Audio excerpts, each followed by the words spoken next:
آپ کے کافی لیکچرز میں، تقریباً سبھی لیکچرز میں آپ نے یہ ایک فکرہ کوڈ کیا ہے کہ ایمان کا لٹمس ٹیسٹ ہے حضرت علی، مولا علی رضی اللہ تعالیٰ عنہ پر ایمان. جو ان سے محبت رکھے گا وہ جنتی ہے، جو بغض رکھے گا وہ منافق ہے. تو میں یہ پوچھنا چاہ رہا ہوں کہ یہ ان احادیث اور سنت اور انہی کے جو صحائح ستہ کی کتب ہیں، انہی کے تھرو ہی آپ نے یہ رزلٹ نکالا ہے کہ حضرت علی رضی اللہ تعالیٰ عنہ، مولا علی رضی اللہ تعالیٰ عنہ پر ہی جو ان کو مانتا ہے یا محبت رکھتا ہے، اس کا ان سے یہی لٹمس ٹیسٹ ہے، ان سے محبت رکھنے کا ہی جو کرائٹیریا ہے وہی ایمان کا ٹیسٹ ہے. تو میں یہ پوچھنا چاہ رہا ہوں کہ قرآن میں جو کافی جگہوں پر اگر ہم اس کا تذکرہ کریں تو سورۃ العصر میں اگر کنکلوڈ کیا جائے تو وتواصوا بالحق وتواصوا بالصبر، تو اس میں تو پورا قرآن آپ شروع سے اینڈ تک پڑھ جائیے تو کہیں پہ بھی حضرت علی رضی اللہ تعالیٰ عنہ کا ذکر نہیں ہے. آپ اس کو ایمان کا لٹمس ٹیسٹ قرار دے رہے ہیں. مجھے یہ سمجھ نہیں آتی ہے کہ آپ احادیث اور سنت کو آپ چاہے اس کو صحیح احادیث قرار دے دیں، احسن قرار دے دیں، یا بخاری مسلم کچھ بھی ہو، لیکن ایمان کے لیے آپ حضرت علی رضی اللہ تعالیٰ عنہ کو، ان کی محبت کو ایمان کا لٹمس ٹیسٹ قرار دے رہے ہیں. یہ حق آپ کو کس نے دیا؟ ہاں جی، میں بتاتا ہوں. پہلی بات ہے کہ یہ آپ نے جو کہا نا کہ ایمان کا لٹمس ٹیسٹ صرف حضرت علی کی محبت ہے، تو میں نے کبھی نہیں کہا. یہ لٹمس ٹیسٹ جتنے ہیں ان میں سے ایک ہے، صرف حضرت علی نہیں. میں نہیں بیان کیا کہ بخاری مسلم میں حدیث ہے کہ صرف مومن ہی انصار مدینہ سے محبت رکھے گا اور منافق ہی ان سے بغض رکھے گا. ٹھیک ہے، تو یہ صرف والی بات تو میں نے کبھی نہیں کی ہے. اس سے اگر کوئی یہ رزلٹ نکالے کہ آپ نے جو کہ حضرت علی کی محبت کو ایمان کا ٹیسٹ کہا لہٰذا ختم نبوت ایمان کا ٹیسٹ نہ ہوئی، تو بندے آپ پہ ہنسیں گے ہی نا کہ یہ آپ نے رزلٹ کیسے نکال لیا.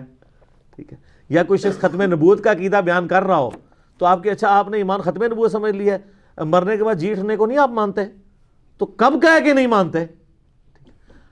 سوال یوں بنتا ہے کہ اس کو بھی ایمان کا ٹیسٹ قرار دیا صحیح جس طرح اور ہے. حضرت علی تو سر حدیثوں کو چھوڑ دیتے ہیں ہم. ٹھیک ہے، ہم دنیا میں جو بھی مسلمان ہے اس سے پوچھتے ہیں کہ کیا نبی علیہ السلام کے گھر والوں سے محبت کرنا، ان کی بیٹیوں سے محبت کرنا، ان کے داماد سے محبت کرنا، یا ایٹ لیسٹ وہ 4 بندے حضرت ابو بکر، عمر، عثمان و علی جن کو ہم مسلمان فخری اپنا لیڈر بیان کرتے ہیں، کیا ان کو ان سے محبت کرنا یہ ہمارے ایمان کا حصہ ہے؟ تو اگر اس کا ریفرینڈم کروایا جائے تو اینڈ رزلٹ کیا نکلے گا؟ ہاں. تو لہٰذا اس کو عملی تواتر اور سنت کی کیٹیگری میں فال کریں گے. یہ حدیثوں کی محتاج نہیں رہی بات. اور اب دوبارہ میں نے لکیر نہیں پیٹنی کہ دین کا نالج صرف قرآن نہیں ہے، سنت بھی ہے. جب میں کوئی چیز سنت اور تواتر سے ثابت کر دوں گا نا، پھر اسے قرآن میں نہیں تلاش کرنا ہوگا. کیوں؟ پھر میں وہ دوبارہ سے آپ لکیر پیٹنی شروع کریں گے جس کی میں نے پوری تمہید پہلے سوال میں بنائی تھی. صحیح کہ بھی نالج 2 ہیں، قرآن اور سنت. اچھا، اب آپ اگر کہیں کہ اس کی جڑ، تو جڑ قرآن کی درجنوں آیات ہیں. سورہ منافقون میں ہے کہ عزت تو اللہ، اس کے رسول اور مومنین کے لیے. ٹھیک ہے، اللہ تعالیٰ ان کو ذکر کرتا ہے. نبی علیہ السلام کا ان اللہ ہوا مولا ہوا جبریل و صالح المؤمنین. ٹھیک ہے، اسی طریقے سے سورۃ المائدہ میں جو اہل ایمان ہیں ان کو ولی قرار دیا گیا ہے. اوورآل آپ پورے کے پورا دین لے کے چلیں. بلکہ سورہ بقرہ کا سٹارٹ ہی کس سے ہوتا ہے کہ ایمان اس طرح لاؤ جس طرح کہ یہ لوگ ایمان لے کے آئے ہیں. جو پرسنالٹیز ہمارے لیے رول ماڈل قرآن کے میں پیش کی جا رہی ہیں، تو یہ قرآن کا تقاضا ہے کہ ہم ان سے محبت رکھیں.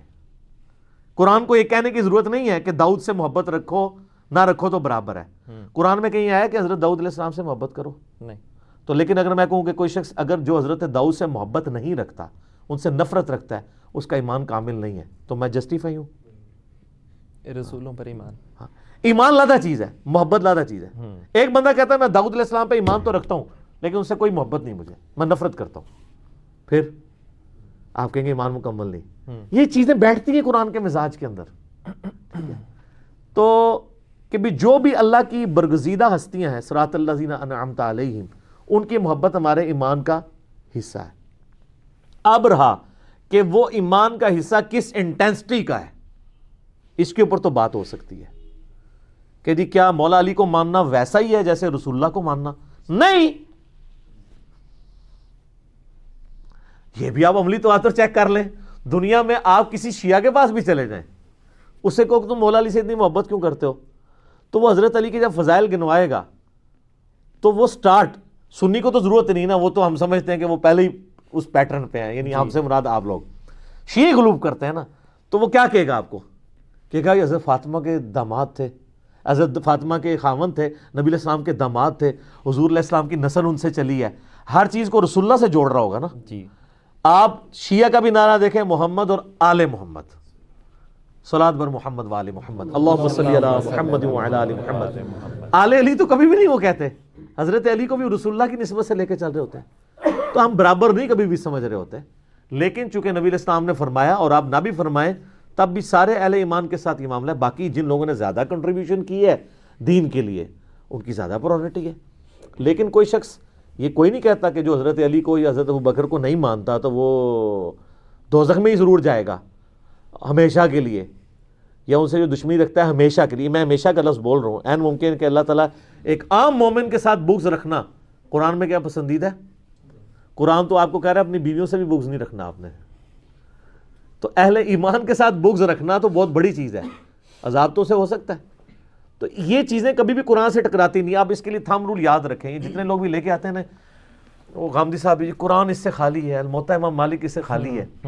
اس دن ابھی ذرا موقع نہیں تھا، وہ طلاق کے مسئلے بیان کر رہے تھے، تو میں وہاں یہ بولنے کا تھا کہ حضرت آپ الموطا کا نام لیتے ہیں، الموطا تو اس سے خالی ہے جو آپ طلاق کا مسئلہ بیان کر رہے ہیں. الموطا تو وہی مسئلہ بیان کرتی ہے جو میں بیان کر رہا ہوں کہ ایک مجلس کی 3 طلاقیں 3 ہیں، اور آپ الموطا کو قرآن کے بعد سب سے بہترین کتاب مانتے ہیں حدیث کی. تو آپ کا طلاق کا مسئلہ سے تو بالکل آپ کے مسئلے سے خالی ہے الموطا، ہمارے مسئلے سے بھری پڑی ہوئی ہے. صحابہ کرام کے فتوے ہیں کہ ایک مجلس کی 3 طلاقیں 3 ہوں گی. اچھا، تو اب ادھر واپس آ رہے ہیں کہ یہ اس طرح کی جو باتیں کی جاتی ہیں نا، وہ تب قرآن سے ٹکرائیں گی جب قرآن میں لکھا ہو کہ حضرت علی، ابوبکر، عمر، عثمان و علی یا صحابہ حضور علیہ السلام پہ ایمان لانے والوں کی محبت ایمان کا حصہ نہیں ہے. جب تک یہ جملہ قرآن میں نہیں آتا یہ کبھی قرآن سے ٹکرائے گی نہیں بات ٹکرا. اور یہ میں فہم آپ کو اما عائشہ کا فہم بتا رہا ہوں سلام اللہ علیہ. قرآن میں آیت ہے کہ ان الصفا والمروہ من شعائر اللہ، صفا اور مروہ اللہ کی شاعر ہے. اس کے ساتھ آتا ہے کہ جب تم حج اور عمرے کے لیے کانٹیکسٹ میں بات ہو رہی ہے، کوئی حرج نہیں اگر ان کی سعی کرو. اردو میں جب یہ جملہ بولا جاتا ہے کہ آپ یہ کام کریں تو کوئی حرج نہیں، اس کا مطلب یہ ہوتا ہے کہ یہ کام کرنا بھی جائز ہے، نہ کرنا بھی جائز ہے. یہی ہے نا جی. قرآن کے ظاہری الفاظ تو یہی بتا رہے ہیں، لیکن سنت اس کو سپورٹ نہیں کر رہی. سنت جو ہے نا جی وہ قرآن کی بھی حفاظت کر رہی ہے. یہ بڑا ثقیل جملہ ہے لیکن اس بات کو سمجھیے گا. یہ قرآن ہم تک پہنچا کس طرح؟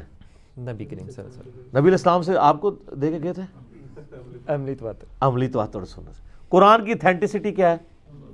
سنت، عملی تواتر. اور مسلمانوں کا یہ عملی تواتر ہے کہ حج اور عمرے کا کرٹیکل جز ہے صفا مروہ کی صحیح کرنا. نہیں کریں گے آپ کا حج اور عمرہ مکمل نہیں ہوگا. لیکن قرآن کہہ رہا ہے کہ کوئی حرج نہیں اگر کر لو.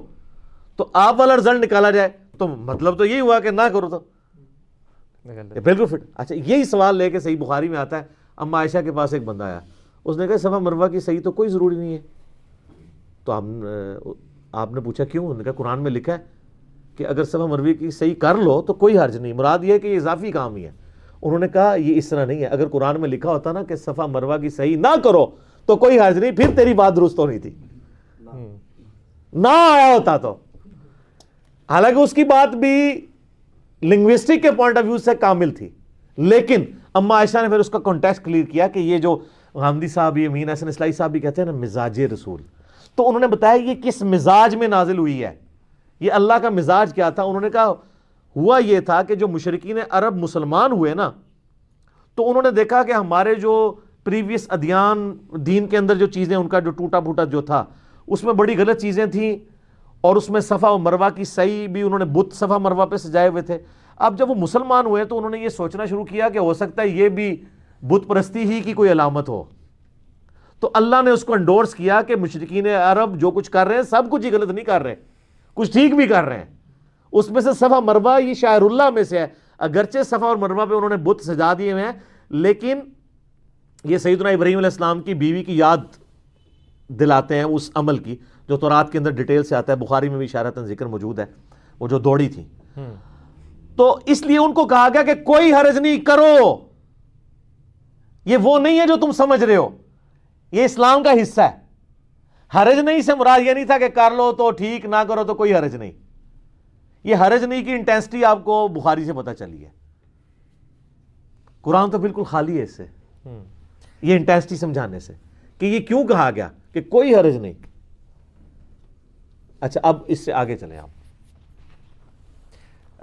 ہاں جی علی بھائی عزیزم، میں یہ عرض کر رہا تھا کہ آپ کی جتنی بھی ویڈیوز دیکھی جائیں، جتنی بھی ریکارڈنگز یوٹیوب پہ آپ کے چینل پہ دیکھی جائیں، آپ نے یہ فرمایا ہے کہ علی سے محبت نہیں رکھے گا مگر مومن، علی سے بغض نہیں رکھے گا مگر منافق. صحیح مسلم کی حدیث آپ نے کوٹ کی ہے. آپ نے ابھی یہ جو پچھلی گفتگو فرمائی ہے اس میں آپ نے یہ بیان کیا ہے کہ یہ تمام کے لیے لاگو ہو سکتا ہے، خلفائے راشدین کے لیے یا اکابرین کے لیے، لیکن آپ نے کبھی یہ نہیں فرمایا کہ ابو بکر سے محبت نہیں رکھے گا مگر مومن، ابو بکر سے بغض نہیں رکھے گا مگر منافق، عمر سے محبت نہیں رکھے گا مگر مومن، عمر سے بغض نہیں رکھے گا مگر اس لیے کہ منافق. وہ میری فیبریکیشن ہوگی نا، وہ ڈیڈکٹیو نالج ہے، یہ سیدھے سے اس کے لیے پھر مجھے حدیث گھڑنی پڑے گی نا. ایگزیکٹلی. ہاں تو میں حدیث گھڑوں گا نہیں نا، اس کی وجہ یہ ہے. اچھا اس کے پیچھے میں نے لاجک بھی اپنے لیکچرز میں بیان کی ہے. سنیوں میں کنٹراورشل کیا ابو بکر ہیں یا حضرت علی ہیں؟ حضرت علی. تو بس آپ کو جواب مل گیا. جس نے کنٹراورشل بننا ہے اسی کے بارے میں آئیڈینٹیفائی کیا جائے گا نا. اس کا بڑا اچھا لٹمس ٹیسٹ ہے. آپ کسی سنی کو محرم کے اندر میسج کر دیں کہ علی سے محبت نہیں رکھے گا مگر مومن، علی سے بغض نہیں رکھے گا مگر منافق، اس کا جو رسپانس آئے گا وہ چیک کر لیجئے گا. اور ایک جھوٹی حدیث گھڑ کے کہ ابو بکر سے محبت نہیں رکھے گا مگر مومن، میں اس عقیدے کو جھوٹا نہیں کہہ رہا ہوں. حدیث تو ظاہر آپ کو رسول اللہ پہ تو بڑی احتیاط ہے، آپ دنیا کی ہر اچھی بات رسول اللہ پہ تو نہیں ڈال سکتے. تو یہ ایک جھوٹی حدیث گھڑ کے کہ ابو بکر سے محبت نہیں رکھے گا مگر مومن، ابو بکر سے بغض نہیں رکھے گا مگر منافق، یہ بھی سنی کو بھیجیں. دونوں کا رسپانس سے آپ کو جواب مل جائے گا کہ کدھر اس کو تڑکا لگ جائے گا اور کدھر ایکسیپٹیبل ہو جائے گا. جہاں تڑکا لگنا تھا نا، مرچیں لگنی تھی، انہی چیزوں کو آئیڈینٹیفائی کیا جاتا ہے. جس طرح کہ ہم نے پہلے ڈسکس کیا کہ جہاں پہ ایشوز ہوتے ہیں نا وہ آئیڈینٹیفائی کیے جاتے ہیں ڈاکٹرن کلیئر کرنے کے لیے. تو نبی علیہ السلام کو چونکہ اللہ تعالیٰ نے غیبی خبر یہ دے دی تھی کہ امت کیا کچھ کرے گی، تو نبی علیہ السلام نے ان چیزوں کو ہائی لائٹ کیا. اس کی آج کی تازہ مثال آپ نے جمعہ ادھر ہی پڑھا ہے نا مسجد میں. جی. علامہ صاحب نے 3 دفعہ حدیث بیان کی ہے، کم از کم تو میں نے سنی ہے، مجھ سے پہلے بھی 3 دفعہ آدھی حدیث کیوں بیان کی ہے. سٹارٹ تو وہ لے کے جا رہے ہیں اس سے کہ زید بن ارقم کہتے ہیں کہ نبی علیہ السلام نے فرمایا کہ میں اپنے بعد 2 ثقلین چھوڑ کے جا رہا ہوں. ٹھیک ہے، تو 1 دفعہ بندہ بھول سکتا ہے، 2 دفعہ بھول سکتا ہے، 3 دفعہ تو نہیں بھولتا. پھر جب وہ عربی میں خطبے میں وہ عربی ریپیٹ کر رہے ہیں اس حدیث کی، تو وہ کیوں چھوڑ رہے ہیں؟ یہ تو اسی طریقے سے ہے کوئی کہ یا ایھا الذین آمنوا اطیعوا اللہ واطیعوا الرسول واولی الامر منکم بھول جائے. کیوں بھول جائے؟ اور واولی الامر منکم پہ آ کے حنفیوں کی طرح رک جائے اور اس سے ما حنیفہ ثابت کرے، تو ہم کہیں گے آگے بھی پڑھو فَإِن تَنَازَعْتُمْ فِي شَيْءٍ فَرُدُّوهُ إِلَى اللَّهِ وَالرَّسُولِ. تو وہ ہم اس کو بدنیتی سمجھ رہے ہوں گے نا اس کی. وہ ثقلین کیوں کہہ رہا ہے؟ ثقلین کہنے کے بعد آدھی حدیث کیوں بیان کر رہا ہے؟ اس لیے وہ آدھی حدیث بیان کر رہا ہے کہ اس کا دل نہیں مانتا کہ میں دوسرا حصہ بیان کروں، ورنہ اس کی کلیریفیکیشن مجھے دینی پڑے گی. اور وہ ایک مس شیف کر رہا ہے کہ جب 2 چیزیں ہیں نا اور قرآن پہ میں زور لگا رہا ہوں تو پبلک کو تو سنیوں نے یہی کہانی کرائی ہے کہ دوسری چیز تو سنت ہی ہوتی ہے، تو دوسری وہ خود فلنگ دی بلینکس کریں گے، غلط فلنگ دی بلینکس. وہ غلط فلنگ دی بلینکس کرانے کے لیے وہ حدیث نہیں بیان کر رہا. اگر واللہ میں کہتا ہوں وہاں پہ سنت ہوتی تو وہ بیان بھی کر دیتا کہ حجۃ الوداع پہ حضور نے فرمایا 2 چیزیں چھوڑ کے جا رہا ہوں. وہاں کبھی آپ نے سنا ہے 2 چیزیں چھوڑ کے جا رہا ہوں؟ ایک قرآن ہے، بس پکڑ لینا، گمراہ نہیں ہوگے. ادھر کبھی بریک نہیں لگتی. غدیر خم کی حدیث پہ کیوں بریک لگتی ہے؟ تفریق آئی ہوئی ہے. تو سر ہمیں تو یہ حدیثیں بالکل فٹ ان بیٹھتی ہیں. ہم ان حدیثوں کو پڑھ کے نبی علیہ السلام پہ ہمارا ایمان اور تازہ ہوتا ہے کہ حضور کو واقعی اللہ نے غیبی خبریں دی تھیں کہ امت نے کس کس بندے کے ساتھ کام ڈالنا ہے. آپ نے اسی کو آئیڈینٹیفائی کر کر کے نا اس کے بارے میں ہی باتیں بتائی ہیں. انصار مدینہ آپ دیکھ لیں، جن لوگوں نے اسلام کے لیے قربانیاں دیں، سب سے زیادہ ان کو نظر انداز کیا گیا بعد میں. تو حدیثیں بھی انہی کے بارے میں. آپ فرمایا صبر کرنا حوض کوثر میں مجھے آ کے ملنا, تمہارے ساتھ یہ کچھ کریں گے. اور دنیا میں ہمیشہ ایسے ہوتا ہے. آج بھی آپ دیکھ لیں پی ٹی آئی جن لوگوں نے بنائی تھی نظر انداز ہو گئے, پوری ڈاکٹرن بدل گئی پی ٹی آئی کی. عمرانے والوں میں غامدی صاحب بھی شامل ہیں, انہوں نے خود بتایا مجھے کہ میرے گھر میں پی ٹی آئی بنی تھی, لیکن آج وہ کہہ رہے ہیں دیکھیں کدھر پہنچ گئی ہے. تو یہ ہمیشہ ہوتا ہے, جو لوگ بنانے والے ہوتے ہیں نا بیچارے, وہ ہمیشہ بیک فوٹ پہ چلے جاتے ہیں. بعد میں ایسے لوگ بیچ میں ایڈ ہو جاتے ہیں کہ وہ اس پورے سسٹم کو ہائی جیک کر لیتے ہیں. تو ہم صرف اتنی بات کریں گے جتنی ہمیں ملے گی. اور وہ میں نے بتایا کہ سیدنا علی کے بارے میں بھی امت میں پیسے تو ملے گی, لیکن جب کبھی کاؤنٹر نیریٹو کھڑا کرنے کی باری آئے گی نا, پھر حضرت علی سے چیڑ ہوگی. ویسے تو آپ عام سنی سے پوچھیں کہ حضرت علی سے محبت کر سکے کیوں نہیں کرتا, لیکن وہ میسج کے اوپر کیوں پھر چڑھتا ہے.